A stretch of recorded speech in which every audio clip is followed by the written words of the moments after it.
Zhang Suixiang is going in search of drinking water. It's a long trek from her home. She makes this journey every week, in good weather or bad. She has no choice. 那拉是桶水上22路拉去呢，拉来水那是桶水出2缸能吃1个礼拜。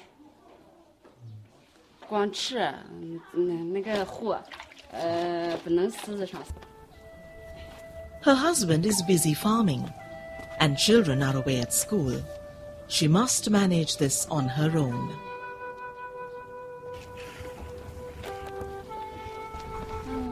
这是桶水怕200斤一碗，200斤。 It wasn't always like this. Until recently, she drew water from a well in her own backyard. 那之前的那水就是这个样子，那之前那水我们就吃的这个水熬，人家吃呢也喝呢。现在那个水越来越苦了，吃不成了，碱性大疼。我们就在外面吃，那个拉个车夹子车，装个桶啊，他就到外面去就买的水吃。 The irony is that they live quite close to the Yellow River, the 6th longest in the world. Over the past 20 years, people here have watched how their water supply became more scarce and more polluted. Zhang's husband Wang Yulin knows this all too well.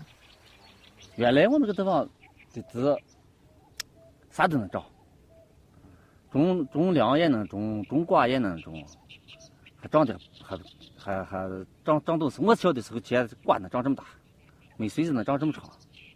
现在没了，现在不可能。 When the river water became too dirty to use, people here started tapping groundwater. They dug wells, and water was never too deep, but not for long. 以前的话挖2米子才有水，现在是挖5到6米才能接上水，但是这个水质还是不好，还是咸的，有盐碱的。 The people of Wujiatong are literally running out of water.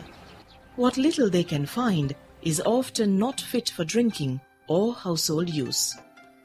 It's a problem shared by millions of other people across China.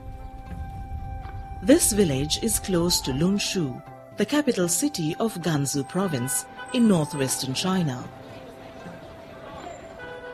For centuries, it was a gateway to Central Asia. Today, it's a modern city of over 3 million people. Lunshu is located on the upper course of the Yellow River, soon after the river emerges from the mountains. The river flows from west to east through China on a journey of more than 5,000 kilometers. Locals call it the Huanghe River, and its basin is known as the cradle of Chinese civilization. It has been associated with China's prosperity for thousands of years. The Yellow River Basin is home to nearly a third of China's population. It grows a good part of the country's food and also produces half of the coal and a quarter of the petroleum. All this has come with a high environmental cost. Today, the river carries a heavy load of pollutants and sediments. And by the late 1990s, downstream Yellow River was running completely dry for part of the year, because its waters were dammed upstream for irrigation and power generation. Most part of Huanghe River is located under the semi-arid and arid zone, especially the middle region. It's in the loose plateau where the erosion is very serious, and it's the source of the sediment of the Huanghe River. So this sediment really causes the big problem for the health of the Huanghe River basin. Coping with too much or too little water is always a challenge in the Yellow River Basin.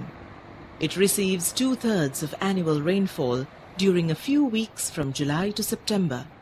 As a result, floods often alternate with droughts. A new study cautions that climate change can aggravate the existing challenges of managing the Yellow River waters.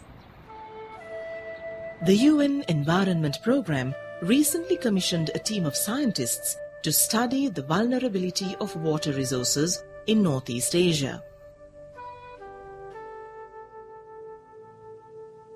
They looked at 5 river basins. Besides the Yellow River, they covered the Yangtze River Basin and Songliao River Basin in China.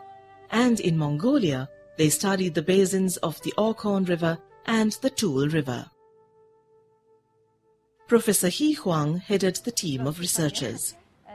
These 3 main findings is water shortage, no water use efficiency, and good initiative on improved watershed management.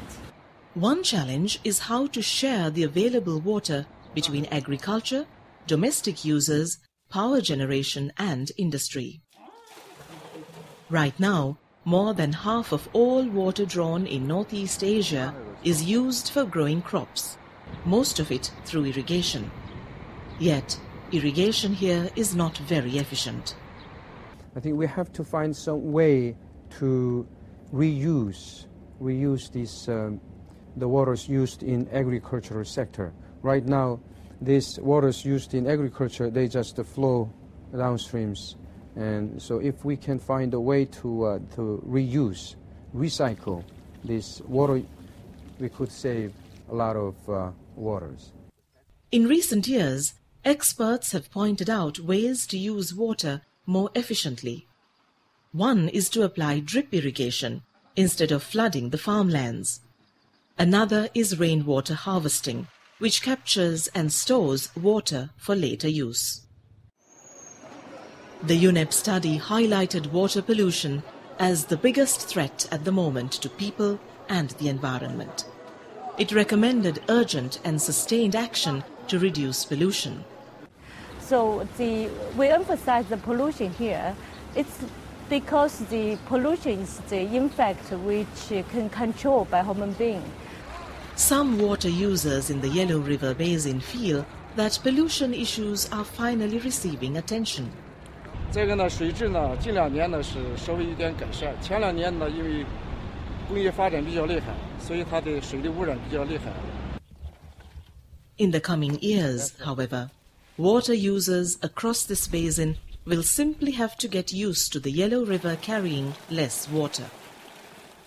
水位估计比现在要下降1半，原来都在岸边两边岸边上的，现在都得下到岸边，两边的那个河床都裸露出来了，杂草都出来了。A number of factors have contributed to this decline, including the diversion of Yellow River waters further upstream. 最近这几年黄河水嘛下降的比较厉害一点，主要原因呢，一个是上面筑了些大坝，二一个呢就是干旱少雨。Scientists confirm what ordinary people have noticed. Temperatures are slowly going up, while rainfall is reducing in many parts of the river basin. Lakes and wetlands are shrinking in size. For this and other river basins in Northeast Asia, the UNEP study has strongly recommended what is known as integrated water resource management. That basically means the different institutions must better coordinate what they do with the river's waters, when and how.